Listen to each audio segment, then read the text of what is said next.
May I know, Mr. President, if the good gentleman from San Juan would gladly educate this representation, because insofar as streaming is concerned, Mr. President, meron po bang ahensya ng pamahalaan na talagang nagbabantay, nagre-regulate, o wag na natin sabihin nagre-regulate, Mr. President, nagbabantay na lamang para sa kapakanan ng ating mga kababayan, sapagkat sa aking pong pagkakaalam, sa payak na aking nakuhang mga informasyon, yung television or movies na pinapalabas sa mga theaters, meron pong MTRCB, pero hindi naman ito nire-regulate, no? Nagre-rating lang po ito.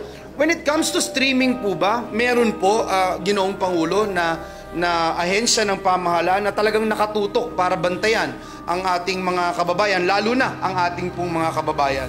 Well, ikinalulungkot ko po sabihin sa inyo, Ginoong Pangulo, na wala hong ahensya de gobyerno ang pwede mag-monitor nitong mga pinalalabas nitong sa streaming platform.